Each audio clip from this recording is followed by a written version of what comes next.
अग्नि यज्ञम, देव यज्ञम, ब्रह्म यज्ञम तथैव वा।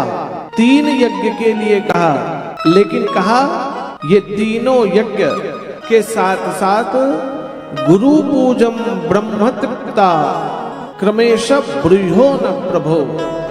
मुझे इन तीनों यज्ञों के साथ गुरु पूजन और ब्रह्म तृप्ति का कारण बताइए, उनकी व्यवस्था बताइए। देवियों, आपको ज्यादा यज्ञ के विषय में समझ में तो आने वाला नहीं, लेकिन फिर भी गृहस्थियों को भी यज्ञ करना चाहिए, अग्निहोत्र करना चाहिए।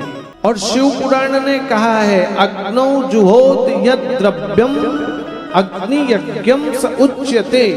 का अर्थ हुआ कि गृहस्थियों को अग्नि यज्ञ सायं प्रातः काल करना चाहिए। प्रातः और शाम में दोनों समय यज्ञ होना चाहिए। यज्ञ में क्या आहुति डाले?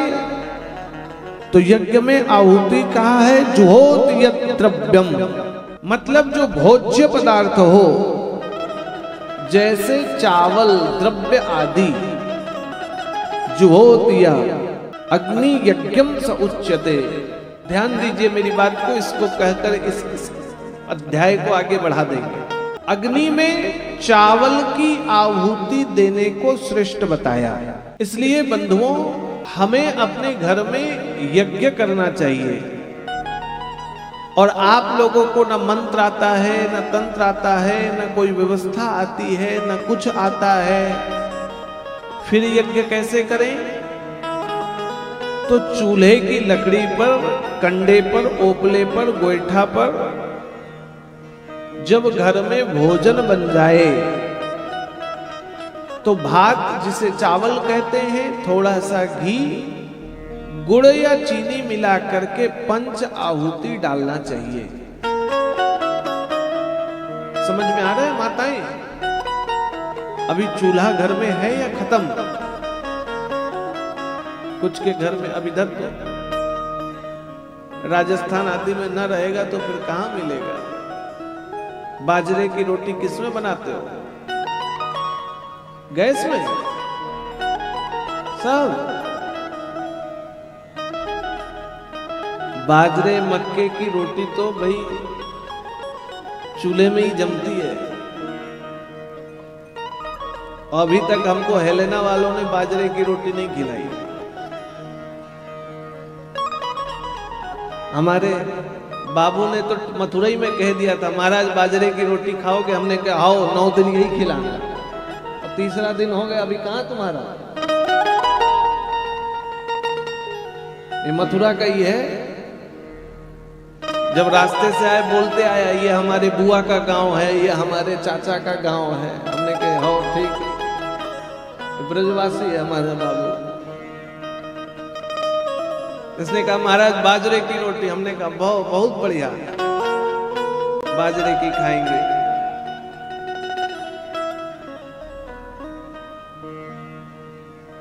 ठंड में तो इसे ही कर खाना ही चाहिए। बाजरा हो,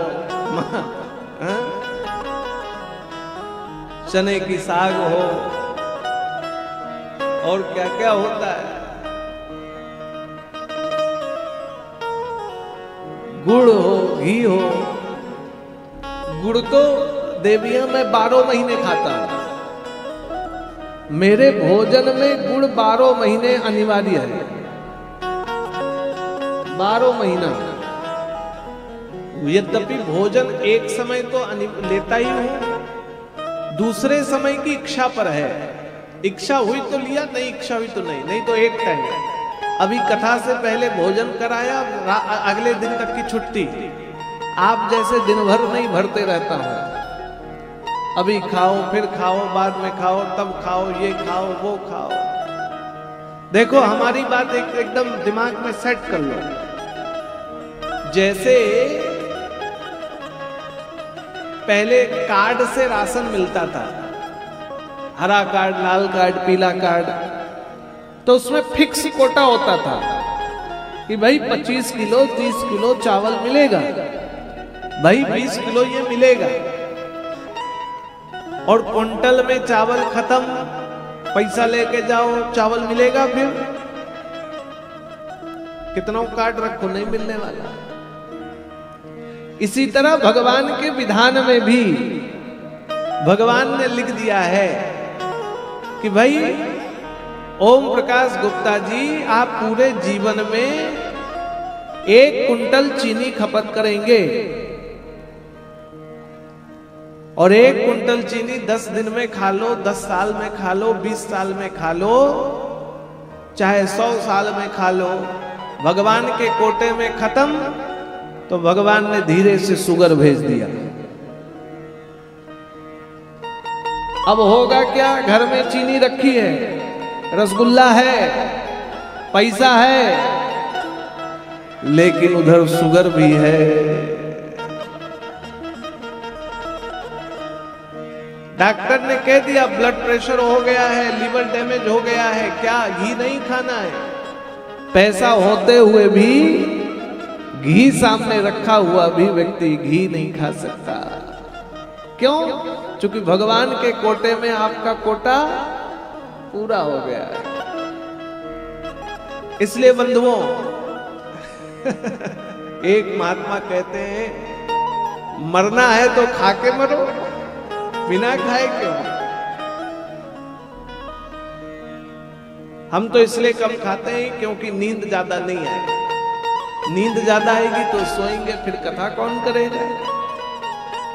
इसलिए अल्पाहारी सदा सुखी। और साधु लक्षण है, ब्रह्मचारी का क्या लक्षण है? स्वान निद्रा तथैव च अल्पहारी गृह त्यागी ब्रह्मचारी पंच लक्षणम। क्या क्या लक्षण बताया? काकचेष्टा वको ध्यानम, स्वान निद्रा तथैव च अल्पहारी गृह त्यागी विद्यार्थी पंच लक्षणम। हम लोग जब पढ़ते थे तो आचार्य कहते थे ये 5 लक्षण विद्यार्थी के होना चाहिए। पहला लक्षण काक चेष्टा, कौवे जैसा प्रयत्न हो। व्यक्ति पर यदि कौवे जैसा प्रयत्न है, कौवे को देखो कितना वो भगाते रहो लेकिन वो आएगा। एक बार डंडा मार दो उड़ के सामने बैठ जाएगा, फिर आएगा, फिर भगाओ फिर आएगा, फिर भगाओ फिर आएगा। वो तब तक आते रहेगा जब तक वो ले ना ले। इसलिए चेष्टा कैसी हो? तो काक चेष्टा बको ध्यानम। बगुला देखे होगे तो बगुला जब तालाब पर जलाशय पर बैठता है तो एक पैर पर आंख बंद किए स्थिर हो जाता है और तब तक स्थिर होता है कि उसके पैर में कोई मछली आए। मछली बगुले के पैर को नोचने जैसे ही आएगी, बगुला झट से एक झटका मारेगा और मछली को निगल जाएगा। इसलिए ध्यान कैसा हो? वको ध्यानम स्वान निद्रा तथैव च। निद्रा कैसी होनी चाहिए? स्वान मतलब कुत्ता। कुत्ता दिन में भी आंख बंद किए यदि सो रहा है ना, उसके बगल से जाओ तो आंख खोलकर देख लेगा, अच्छा मालिक है, फिर बंद। और कोई पराया आ जाए, कुत्ता आंख बंद किए सो रहा है तो तुरंत भौंकेगा, काटेगा, 14 इंजेक्शन और लगवाएगा। निद्रा कुंभकर्ण की नहीं होनी चाहिए। नींद कैसी होनी चाहिए? जो एक झटके पर जग जाए। हमारी नींद ऐसी है कि फोन साइलेंट भी कर दो तो लाइट अप डाउन हुई तो नींद खुल जाएगी। घंटा 2 घंटा गहरी नींद है बस। इसलिए नींद कैसी होनी चाहिए? सजगता वाली। स्वान निद्रा तथैव च अल्पाहारी ब्रह्मचारी का जीवन कैसा हो? अल्पाहारी होना चाहिए। और गृहत्यागी, जिसे कभी भी निकलने के लिए तैयारी न करना पड़े, सामान हमेशा पैक। अब साल के 8-10 महीने तो हम कथा ही करते हैं, हमारा सामान अलमारी में नहीं रहता, बैग में परमानेंट पैक रहता है। क्यों? हर 7वें 8वें दिन भागना है। हमसे एक ने पूछा, बोले महाराज कब तक भागोगे? हमने कहा तब तक भागेंगे जब शरीर भी कह दे अब नहीं भाग सकते, हम फिर भी भागेंगे। और जब आत्मा कह दे अब नहीं भाग सकते, फिर भी भागेंगे। और बाद में आत्मा को कहेंगे बताओ अब संसार में दोबारा भागने आना है? तो आत्मा कहेगी नहीं आना है।